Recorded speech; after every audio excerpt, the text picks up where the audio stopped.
Bake Off, a granny horror short story, written by D.M. Guay, narrated by Kathy Colas. Ida Mae Turnbull knew the 123rd Annual Happy Hollow Charity Ladies Auxiliary Bake-Off fundraiser was off to an unusual start the second she bit into Norma Burton's cherry pie, and a cherry bit her back. Goodness gracious me! Ida Mae pulled the fork out of her mouth and came face to face with a row of teeth. Sharp, pointy, yellow. Really, Norma, some sort of critter got mixed up in your fruit. At first she thought it was a mouse, but it snarled and bit, looking for something to sink its teeth into. Ida Mae had certainly never met a mouse like that, or a cherry for that matter. The two white-haired women stared at the tiny, angry thing until it screeched at them and tried to jump right off the fork, aiming for Ida Mae's jugular. Well, I never! Ida Mae was not one to put up with that kind of nonsense. She speared the tiny red menace, sticking it clean through the middle, pinning it to the table with one of the chapter's antique sterling silver dessert forks. It went limp. How curious! Ida Mae took a deep breath, smoothed a few loose hairs back into her tight white bun, ran her hands down her lavender houndstooth suit, and decided to carry on. She was here to judge the championship round of the longest-running and most prestigious dessert-based competition and fundraiser in Shade County. She wasn't about to get ruffled by a wayward cherry. Norma just stared at the cherry in horrified silence. Norma, the texture of your crust was excellent. Flaky, light, but the filling had a little too much bite. Literally. Ida Mae put her white glove to her lip, and when she pulled it back, there was a spot of blood on her fingertips. Unfortunately, I have to disqualify you. I can't give a rosette ribbon to a pie that draws blood, and I couldn't possibly sell it to the public. And the public was waiting. It was a sunny Saturday afternoon in Happy Hollow, Ohio. Half the town was outside the town hall at the bake sale, lined up around the block, waiting for a winner.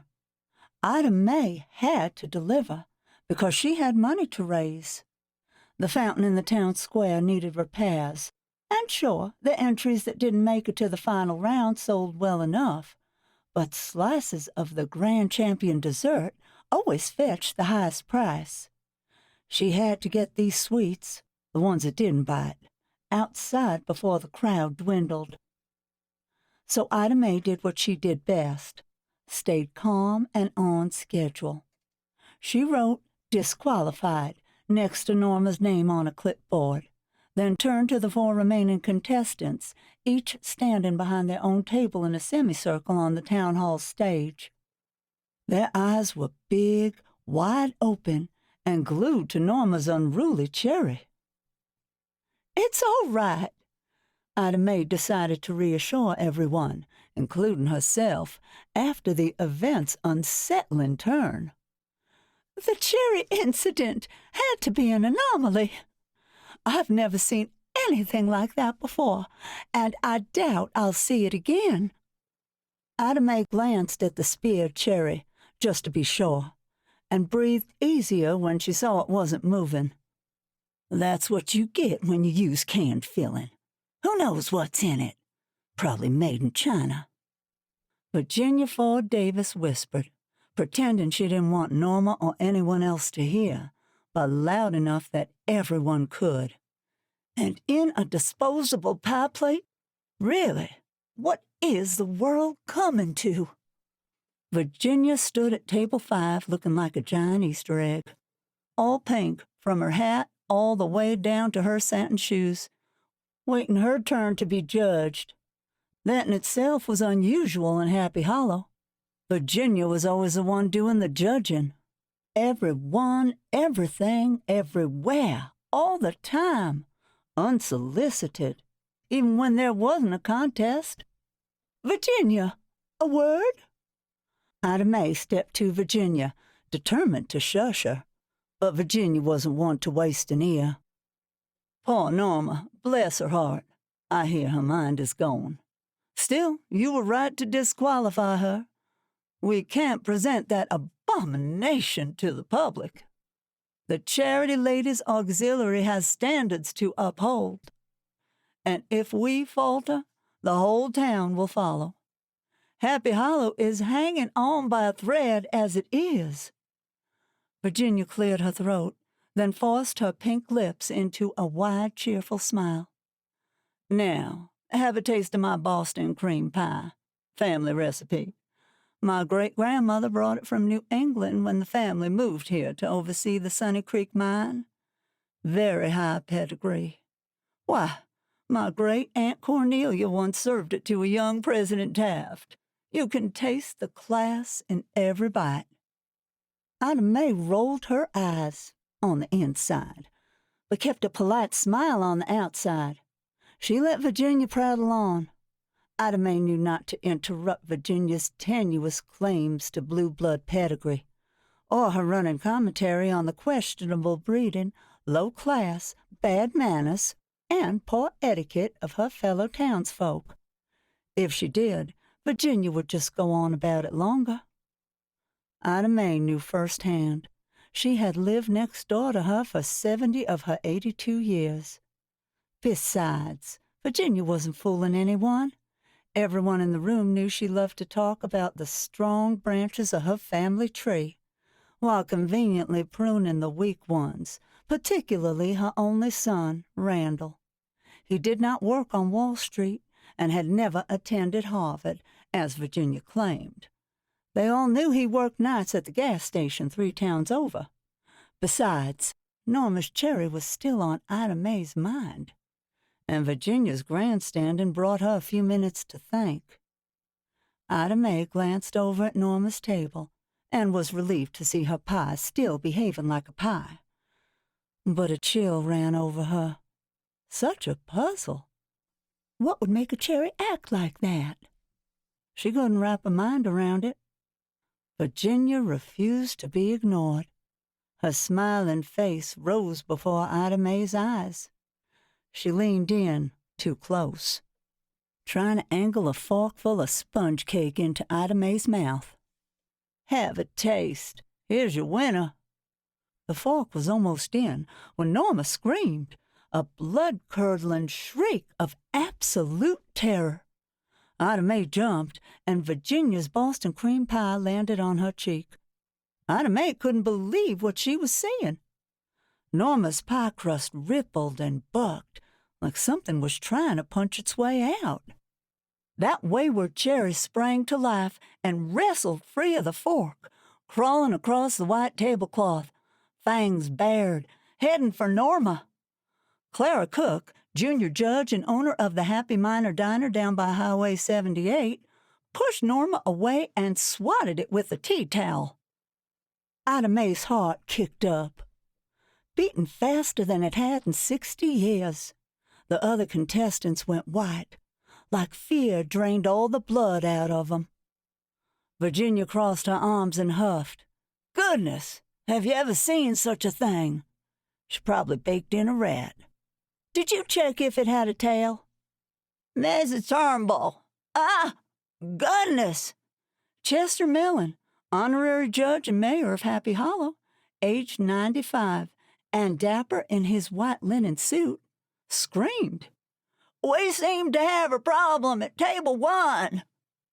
Chester stood in front of June Snow's vegan carrot cake with not cream cheese icing.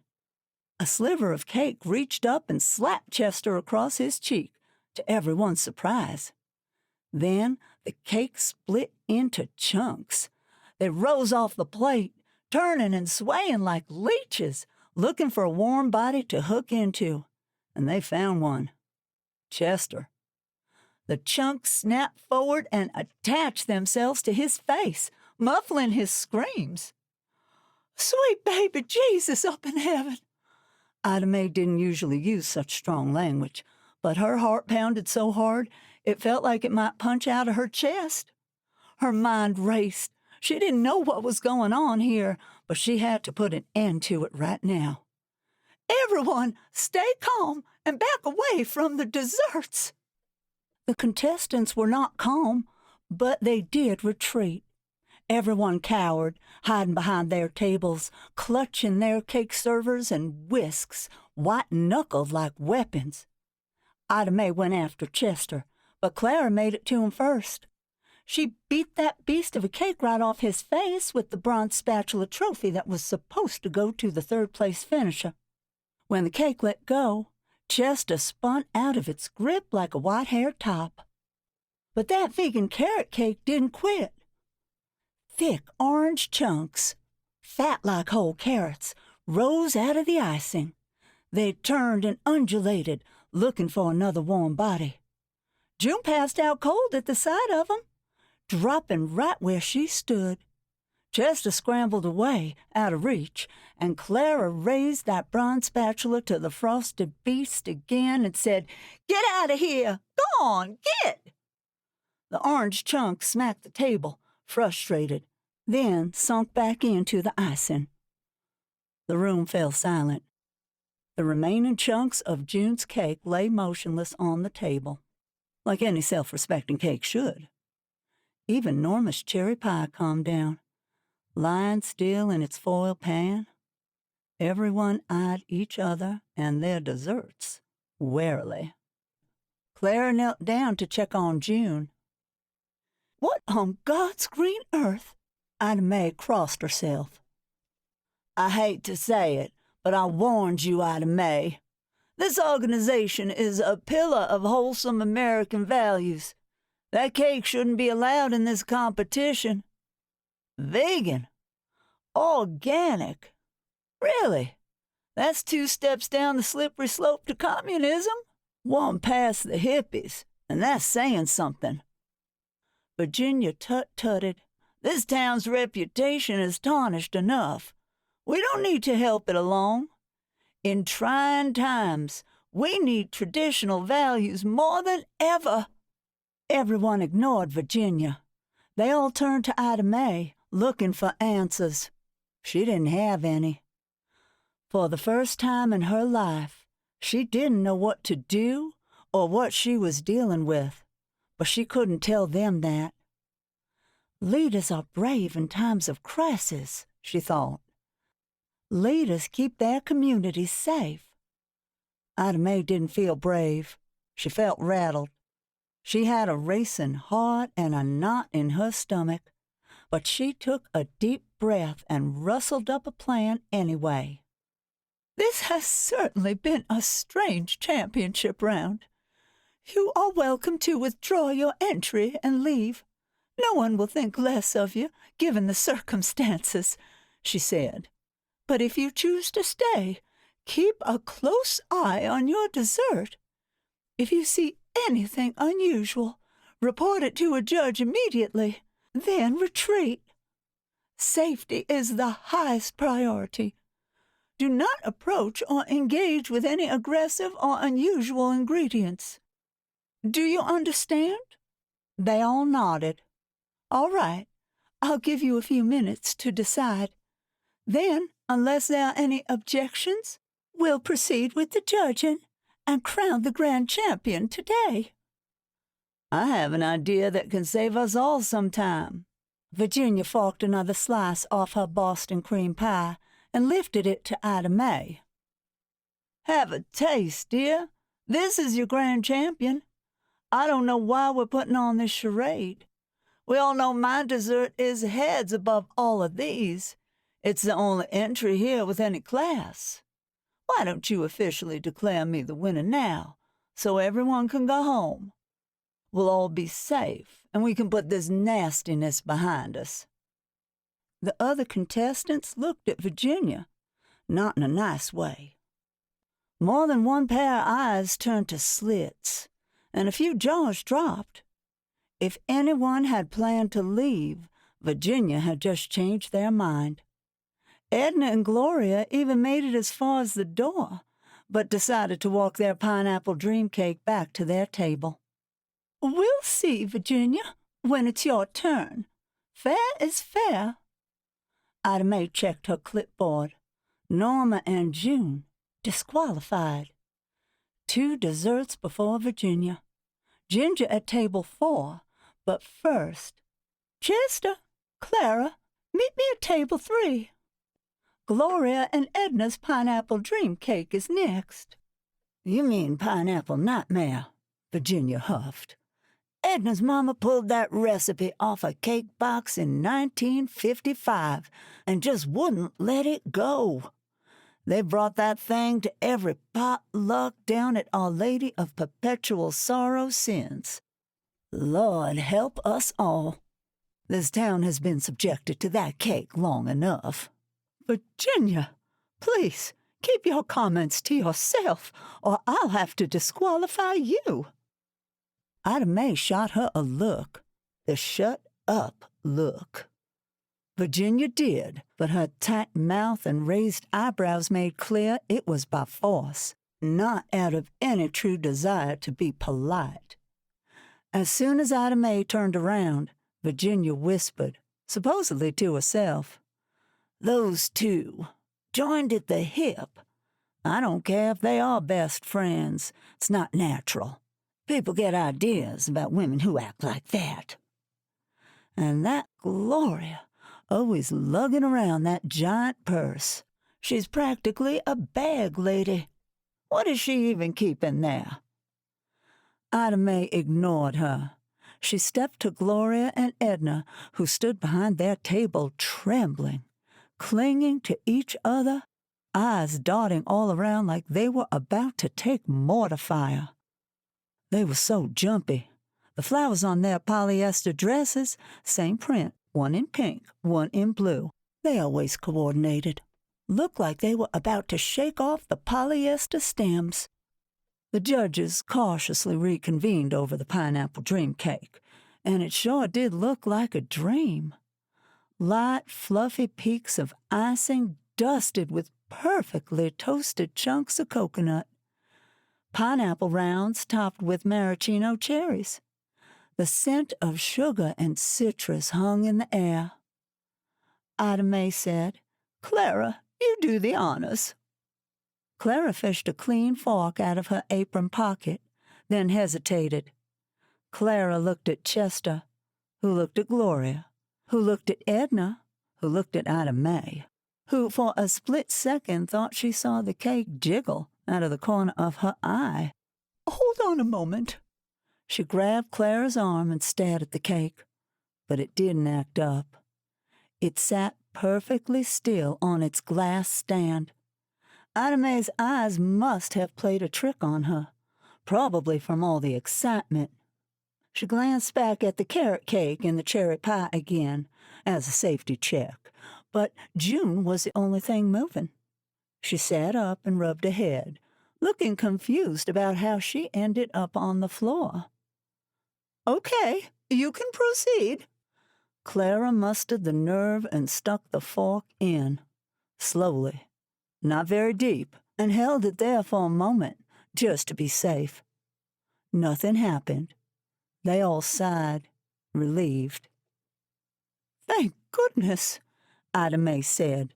"It looks like the worst is behind us." Clara sunk the fork deeper into Gloria and Edna's cake. It moaned, low. A vibration so strong it rattled Ida Mae's bones. For a brief moment, she was overcome by a grim feeling. Like a tidal wave of unspeakable darkness had rolled out of a desolate void and crashed down over her. And then it stopped. Apparently, they all felt it, because they all stood confused for a few seconds, shaking off that dark feeling, until they noticed the cake staring at them. An eye sat in the corner of that pineapple dream, big, round, and all red, like a raging fire. It had a long yellow pupil, shaped like a goat's. Edna and Gloria and Chester and Clara clung to each other like life-preservers, because that giant fiery eye pushed up, melting off the perfect peaks of icing, setting the toasted coconut flakes aflame on its way out. Holy name of Jesus! Ida Mae put her arms out to protect the others. Her bony sticks of flesh weren't much of a shield, but that didn't stop her from trying. Back away, everyone! Clara did. She grabbed Ginger, Norma, and June and corralled them to safety. But Chester didn't. He just stood there, making the sign of the cross, whimpering and shaking so hard everyone could hear his knobby knees clanking together. Thankfully, Edna and Gloria knocked him clear of the strange eye when they ran and jumped off the stage, faster than seemed possible for two chubby 70-somethings in orthotic shoes and support stockings. The duo took shelter behind a row of metal folding chairs. Edna grabbed one to use as a weapon, waving it like she was a lion tamer. Gloria fished a curling iron out of her giant purse and wielded it like a bullwhip. But the cake didn't follow them. It locked eyes with Ida Mae and wailed. The vibration was so strong her teeth rattled and chunks of plaster fell off the ceiling. Ida Mae raised her fork, ready to stab the beast. I don't know what you are or where you came from, but you aren't welcome here. Go away and never come back. The eye blinked, the cake shrugged, and the thing sunk into the icing and disappeared. It left only a large eye-shaped hole in the center of Edna and Gloria's pineapple dream. I can't believe that worked, Ida Mae said. It's gone. If you ask me, it's a sign, Virginia said. Nothing good ever happens when a community relaxes its standards. One weak thread, and all that's good and decent unravels. Do you want us to end up like all the other mining towns in these hills? Or do you want Happy Hollow to rise again, to a fresh new dawn of prosperity? It's time to think about our future, Ida Mae. Old-fashioned values will save us all in the end. It's time to reward tradition. Now, come taste my Boston cream pie. This is a dessert with history, with pedigree, with heritage. I don't know why you haven't declared me the winner already. We need to move past this travesty. Ida Mae whirled around. I will get to you when it is your turn, Virginia. You are table number 5. Number 5 is the last to be judged. You, of all people, know the rules. Virginia pursed her lips, humphed, and looked away, which steeled Ida Mae's resolve to finish the contest the right way, no matter what. She grabbed Clara by the arm and drug her to table 4. We best wrap this up quickly. Ginger, it's your turn. Ginger O'Brien, whose hair was red as her name and whose body was curvy as the Appalachian foothill she lived in, reluctantly took her place behind table 4. She clutched a cake server, white-knuckled. Her eyes were glued to her double chocolate devil's food cake, waiting to see if something popped out. They were all waiting and wondering. Devil's food? Seemed like a bad omen. Even Ida Mae thought so, but she didn't say it out loud. Ginger, is there anything you want to tell us about your cake before we start? Has it been acting unusual in any way? Have you used any new brands or ingredients or strayed from the recipe? Ginger shook her head no. Oh, I'm happy to hear it. Ida Mae breathed a tentative sigh of relief. She wanted to shut the event down, but Virginia had cornered her. She couldn't leave here without a fair contest. She needed a legitimate winner. Virginia crowning herself champion? Over my dead body, she thought. If she wants it, she has to earn it. So Ida Mae lifted a clean fork held her breath, and sunk the tines in slowly, very slowly, into the rich, thick chocolate frosting. Clara and Ginger watched, eyes glued to that cake, holding their breath. And nothing happened. Ida Mae sighed, relieved. Goodness, your icing smells divine, and the cake, so moist, lovely texture. Ida Mae tried to lift a chunk out to taste it, but the fork caught on something. Ginger, I think this section is overbaked. Oh my! The cake sucked the fork out of her hand. The silver disappeared into the brown frosting. The cake jiggled, and then sploot! It spit out the fork. The fork shot through the air. All three ladies screamed and ducked out of the way. The fork hit the floor, and Ginger went after it. She moved so fast, she was an auburn blur. She shot back up, holding it in her shaking hand, like a knife, ready to fight for her life. All the color had drained out of her face, and that was saying something. Her skin was white as a highway line on a normal day. Ginger had good instincts, because a red spike rose from the center of that double chocolate devil's food cake.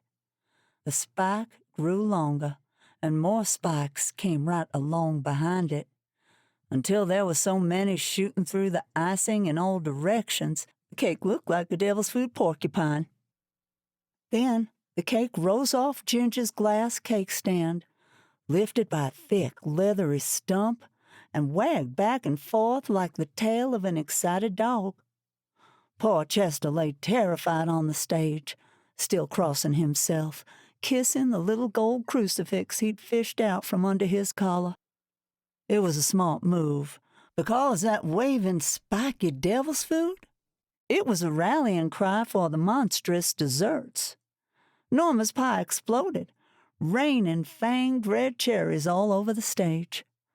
Orange tentacles, too many to count, burst from June's vegan carrot cake.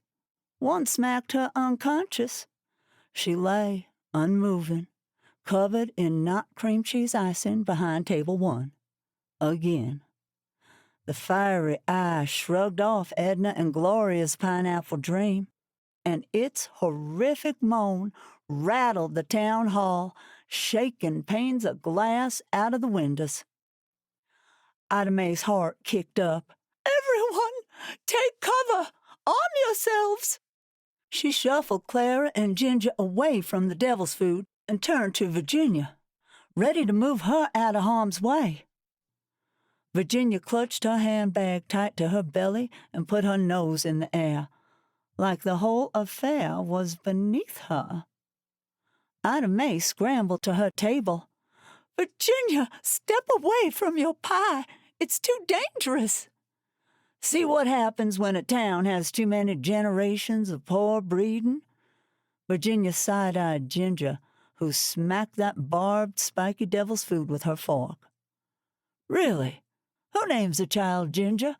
With a name like that, she should have entered a tart. Here she waitresses at that sleazy bar by the racetrack. Can you imagine? Showing her face around here. She has no shame. That's probably a box mix. Virginia! Ida Mae barked. The two locked eyes. Finally, my turn, Virginia said. A proper dessert, up to the standards of the Charity Ladies Auxiliary, unlike the rest. You know, this used to be a fine and exclusive organization. Really, vegans, cocktail waitresses. In my day, none of these ladies would have been granted membership. As I always say, nothing good happens when you loosen standards. Just look at how our town's fortunes have fallen. And Virginia placed a pink-gloved hand next to her mouth, pretending she didn't want anyone to hear the rest. Clara Cook as a judge? Have you tasted the pies at her diner? They're unfit to serve. Lots of truckers go through there, too, unsavory sorts. Virginia! Ida Mae had no time to waste. Whatever had come out of the desserts was hell-bent on ripping apart the town hall. Those orange chunks, they weren't carrots. They were tentacles, and they had grown long and fat.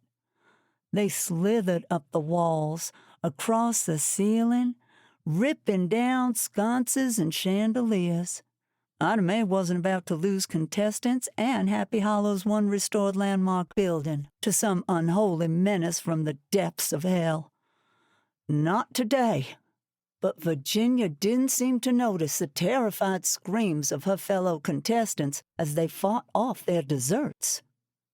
She lifted a fresh forkful of Boston cream pie with a polite smile, like nothing was out of the ordinary.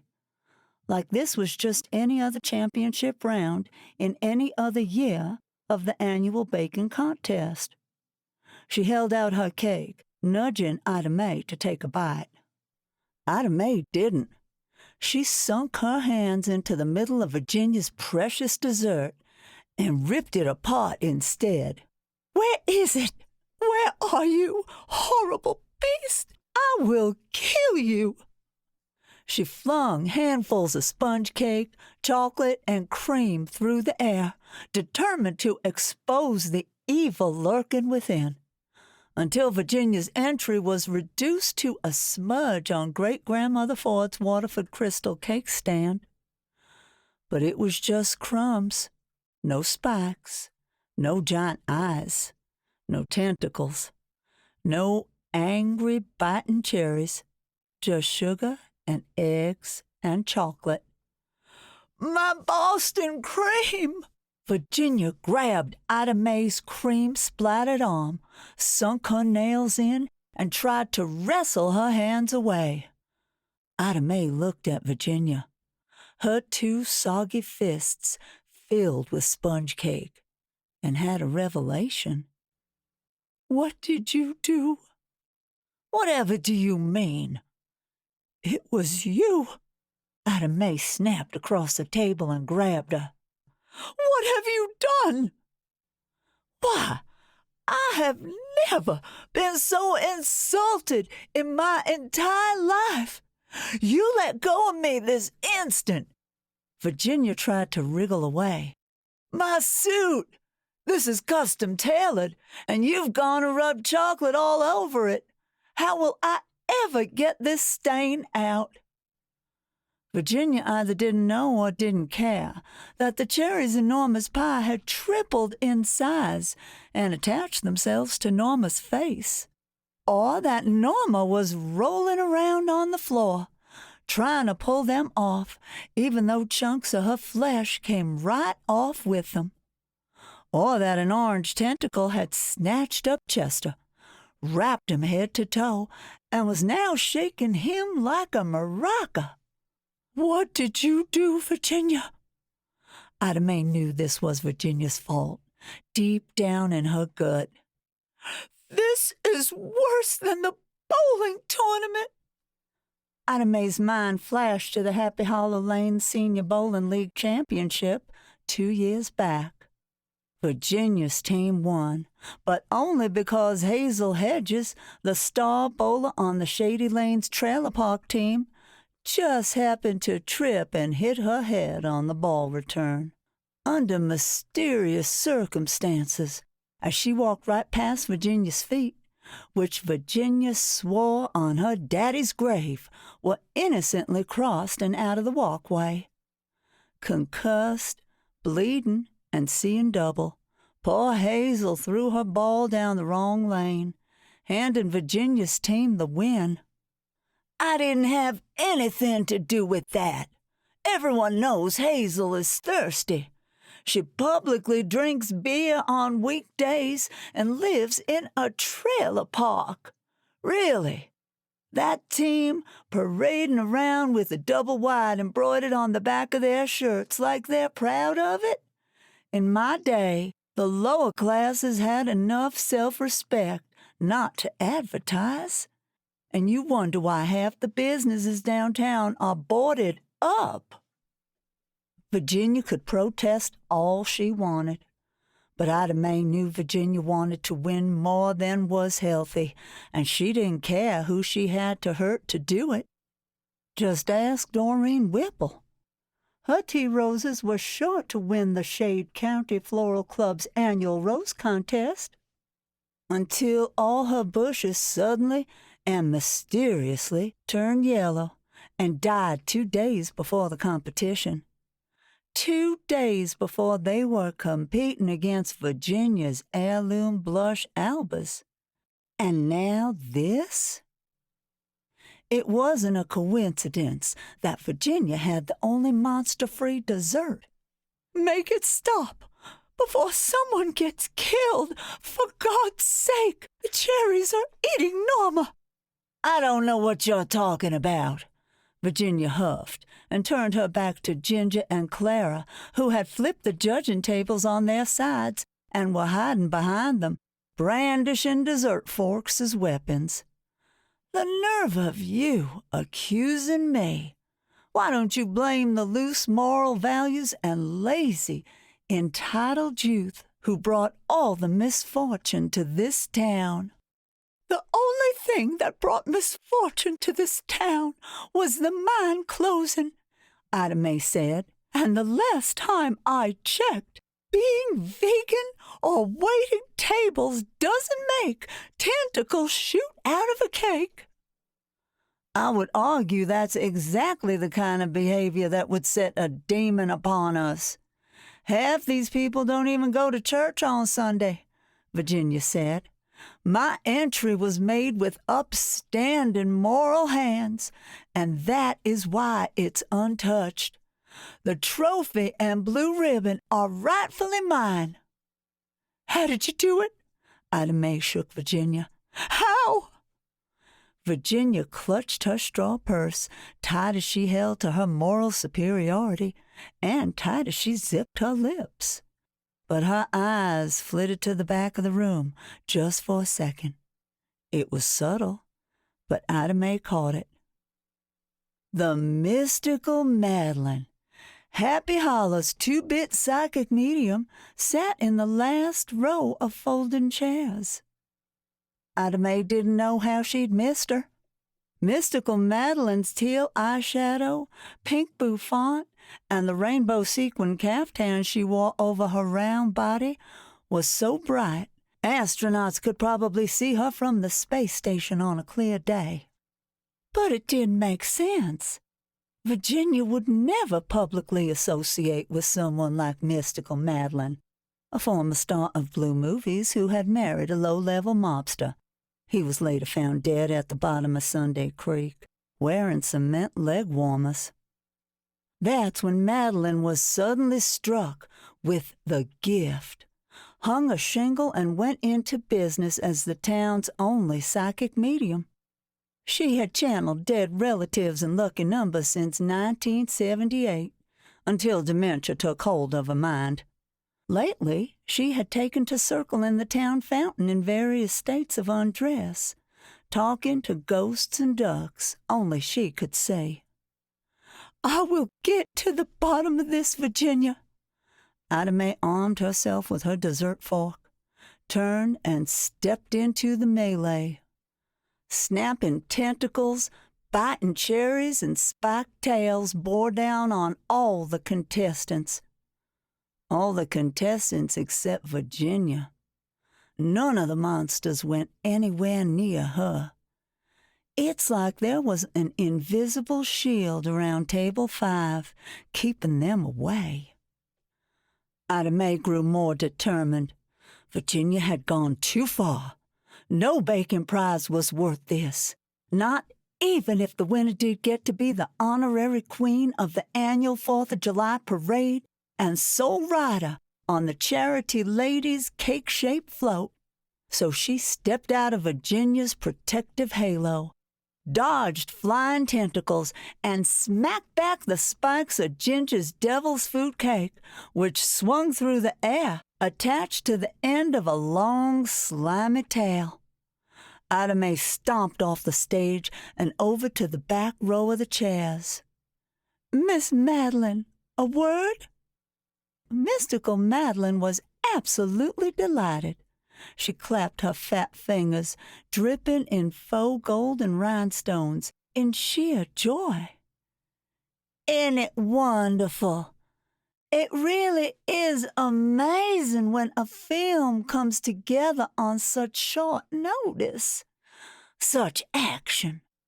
And the special effects. So realistic. She applauded as the cherries rolled off the bloody remains of Norma's body and descended on Ginger and Clara. The actors, their reactions, so authentic. Bravo! I admit I was skeptical when I saw the script, but it's exceeded my expectations. Script? Ida Mae had to figure this out fast. Do you still have it? May I see it? Of course, I have it right here. Mystical Madeline fished an old piece of paper out of her beaded handbag and handed it to Ida Mae. She tapped the corner. Cultist number 2. See? The director said I was perfect for the part. I filmed my scene this morning in a cellar under this very room. Such excellent set decorating. The candles and the symbols on the floor were very convincing, very spooky. Mystical Madeline's script was a page ripped out of an old book. Parts of it were written in some ancient language Ida Mae didn't recognize. Only the heading at the top was in English. It read, "Incantations to release the dark god who sleeps beneath, to cleanse the world of the unworthy." There was a stamp on the bottom corner. Private Library of Orville Witherby Davis. That horrible woman, Ida Mae snarled. Orville was Virginia's father, former manager of the Sunny Creek mine. He had been an imposing, unpleasant man, and nothing good had ever happened to those who dared to cross him. Now Ida Mae knew why. He had summoned help, evil help, to get his way. And it seemed Virginia had inherited more than a stubborn will and a wide bottom from her beloved late father. She had given swearing on her daddy's grave a whole new meaning. Ida Mae had to put an end to this nonsense right now. But as soon as she turned to the stage, all the breath went out of her. The eye, the halo of unfurling tentacles. The tail? They were all part of one beast. It had broken free of the deserts as if they were merely the door between here and some unspeakable dark dimension. The hulking thing was nearly as tall as the ceiling and growing bigger by the second. Edna cowered behind the folding chairs. Gloria had plugged in the curling iron and used the hot coil to burn the tentacles away from the door so they could escape. It didn't do much good. The whole wall was covered. When Gloria burned one away, another slithered in to cover the spot. Ginger bravely poked the creature's one giant eye with a spatula, trying to plunge it in to blind the thing. Clara whirled in circles, screaming, trying to beat back a whole pie full of cherries, which had grown to the size of golden retrievers. They were looking for their next meal, now that they had chewed Norma down to a pile of blood and bone. "One thing I'd change," Mystical Madeline said, still thinking it was a movie. "Cultist number 1's shoes were all wrong. What kind of cult leader wears pink satin shoes?" Ida Mae knew. She stomped up to Virginia, who stood looking smug by her table. Deigning to help her fellow contestants escape the monstrous jaws of certain death, deigning in her pink satin shoes, which perfectly matched her pink suit. "You stop this nonsense right now, Virginia. No trophy is worth this. Send the beast back." "I don't know what you're talking about." Virginia looked away, clutching her purse like it was a life preserver. "Cut the crap!" "Ida Mae, language!" "The jig is up. I know it was you. I know what you did. I saw the page from your daddy's book.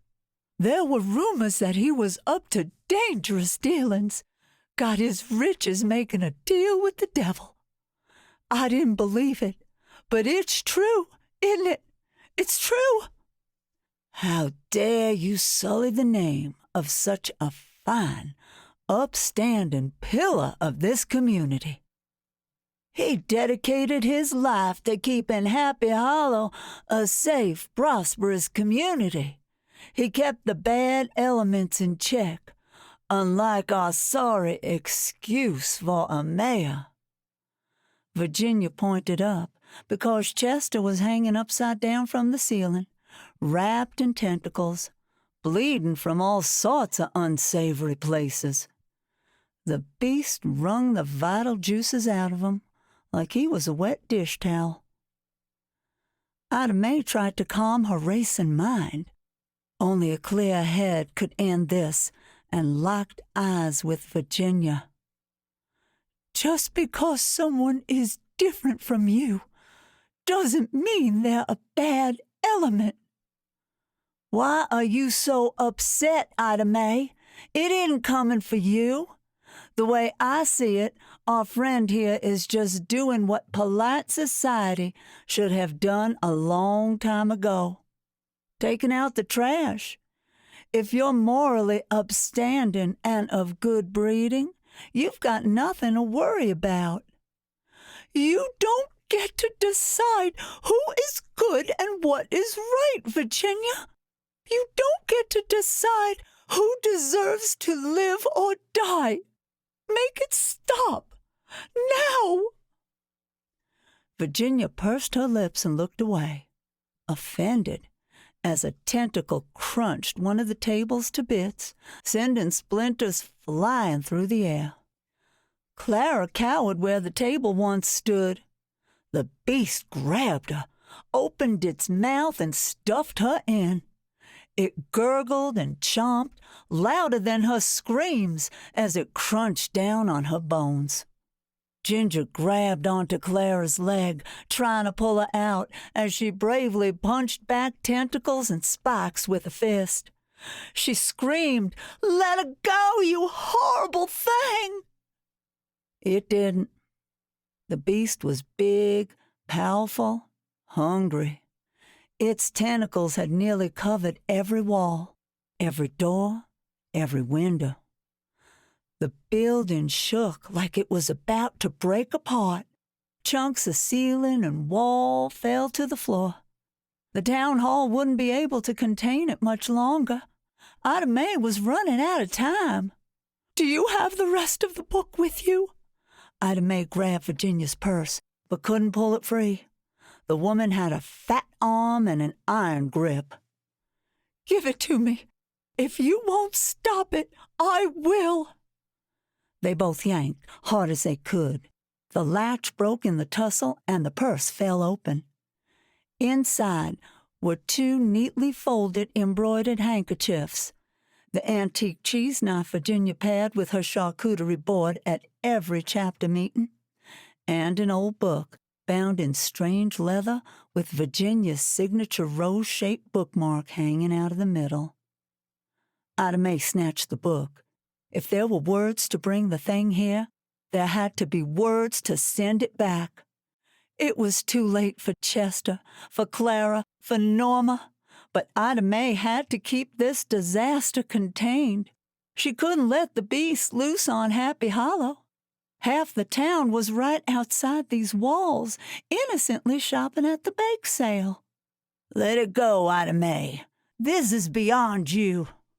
Virginia grabbed at the book. Ida Mae held it out of reach. A blue ribbon isn't worth killing for. These are your neighbors." "Don't remind me," Virginia said. "These people have ruined this town. Daddy would be appalled. I'm glad he's not here to see how far we've fallen. God bless his soul. Today, it'll be set right." "Not if I can help it." Ida Mae turned her back to Virginia and opened the book to the marked page. She didn't see anything about portals or doors or monster slaying, but she had to do something, so she picked the spot Virginia had underlined and read aloud. "Oh, hear me, Thagassa." The beast stopped. It looked at Ida Mae. "Yes, this was it. I am your master." Spunk! Something cold and sharp sunk into the back of Ida Mae's neck. Ida Mae wanted to scream, but couldn't. She couldn't speak. She couldn't breathe. All that came out was a wet gurgle. The room spun. She fell. Her cheek hit the floor. As she lay there, gasping in vain for air, the only thing she could feel were Virginia's cheese knife in her throat and a warm liquid rolling down her neck. Blood. She watched, helpless, as it pulled around her. "I can't let you do that, Ida Mae. Such a shame. In the end, I thought you'd see things my way. But I guess not." Virginia leaned forward. She filched the book out of Ida Mae's dying fingers, then pulled the knife out of her neck and wiped it with a handkerchief. "Goodness, I sure hope all this blood doesn't ruin the silver plating. This knife cuts a Gruyere like nothing else." The last thing Ida Mae saw before the whole world went black forever was the monster, grown to the size of that tacky yellow inflatable gorilla at the car lot down by the interstate. It crashed through the wall of the town hall. It descended on the bake sale. The townspeople screamed. They ran from the fire-eyed beast, a halo of tentacles grabbing, spiked tails swinging, attacking anyone who couldn't run fast enough. The cherries from Norma's pie, now 5-foot red balls of hungry death, rolled along behind, feasting on the injured and dead as the beast cut a path of carnage through downtown. The 123rd Annual Happy Holler Charity Ladies Auxiliary Bake-Off fundraiser had come to an abrupt and tragic end, and so had Ida Mae. Virginia stepped over Ida Mae's lifeless body, took the second delicate embroidered handkerchief out of her purse, and wiped the plaster and blood off the first-place ribbon and trophy. "Well then, that's settled." She clipped the blue rosette ribbon to her lapel and tucked her daddy's book back into her purse. She turned to watch the beast as it slithered toward the fairgrounds, ripping up cars and popping people's heads off like soda bottle caps. She smiled when it ripped the sign right off June Snow's vegan bakery. Virginia would have loved to see the look on June's face when she saw that, but June was very much dead, which suited Virginia just fine. "It's about time someone took out the trash around here. I should have done it years ago." Virginia smoothed herself out, picked up the trophy, and stepped through the rubble. "I think I'll go home and make a nice cup of tea. What a lovely way to celebrate. A fresh new day, indeed."